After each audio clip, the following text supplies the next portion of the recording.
అబద్ధాలు చెప్పడంలో సీఎం చంద్రబాబు దిట్ట అని మాజీ మంత్రి అంబటి రాంబాబు అన్నారు. చంద్రబాబు మాటలకు అర్థాలే వేరని ఎద్దేవా చేశారు. ఆయన చెప్పేదొకటి చేసేది మరొకటని మండిపడ్డారు. 6 నెలల్లో 1,09,000 కోట్లు అప్పు చేశారని అంబటి రాంబాబు వ్యాఖ్యానించారు. అభివృద్ధిని పట్టించుకోకుండా 6 నెలలుగా కక్ష సాధింపు చర్యలకు దిగుతున్నారని విమర్శించారు. వ్యవస్థలన్నిటినీ మేనేజ్ చేసుకుని తప్పుకుని బయటికి రాగలిగినటువంటి ఎన్ని ఘోరాల నుంచి అయినా తప్పుకుని రాగలిగినటువంటి గొప్ప వ్యక్తి చంద్రబాబు నాయుడు గారు.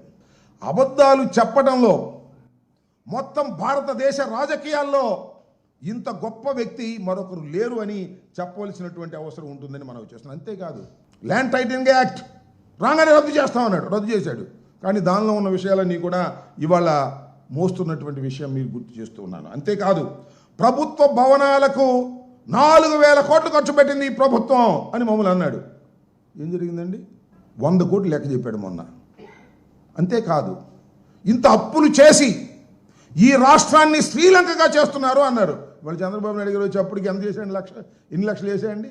1,09,000 కోట్ల రూపాయలు ఈ రోజుకి అప్పు చేసినటువంటి ఘనుడు నారా చంద్రబాబు నాయుడు గారు. అసలు విశ్వసనీయత గురించి మాట్లాడే హక్కు నారా చంద్రబాబు నాయుడు గారికి లేదు అని ఈ సందర్భంగా నేను చెప్తూ ఉన్నా.